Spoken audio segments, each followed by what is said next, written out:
السلام علیکم ورحمۃ اللہ وبرکاتہ۔ آج 12 اپریل بروز سنیچر کو حضرت مولانا ابوالقاسم نعمانی صاحب محتمم دارالعلوم دیوبند آج مسجد نور مانچسٹر میں تشریف لائے، انگلینڈ میں۔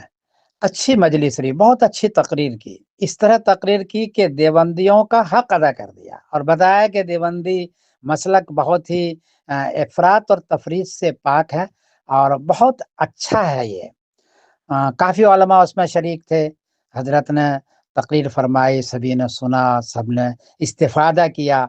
بلکہ کچھ لوگوں نے حضرت سے یہ بات کہی کہ آپ بار بار یہاں تشریف لائیں، تو انشاءاللہ العزیز حضرت بار بار تشریف لائیں گے، کیونکہ دارالعلوم دیوبند کے محتمم بھی ہیں، شیخ الحدیث بھی ہیں، بزرگ شخصیت ہیں، تو لوگ اس سے بڑی محبت کرتے ہیں۔ دارالعلوم سے تو محبت کرتے ہی ہیں، لیکن حضرت سے بھی بہت محبت کرتے ہیں، اور ہر جگہ ان کا استقبال ہوتا ہے۔ بڑے بڑے علماء ان کے بیانات میں شریک ہوتے ہیں۔ یہ صورتحال ہے۔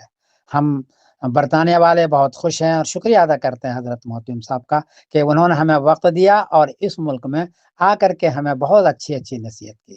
میں سمیر الدین قاسمی بول رہا ہوں، مانچسٹر، انگلینڈ سے۔ السلام علیکم ورحمۃ اللہ وبرکاتہ۔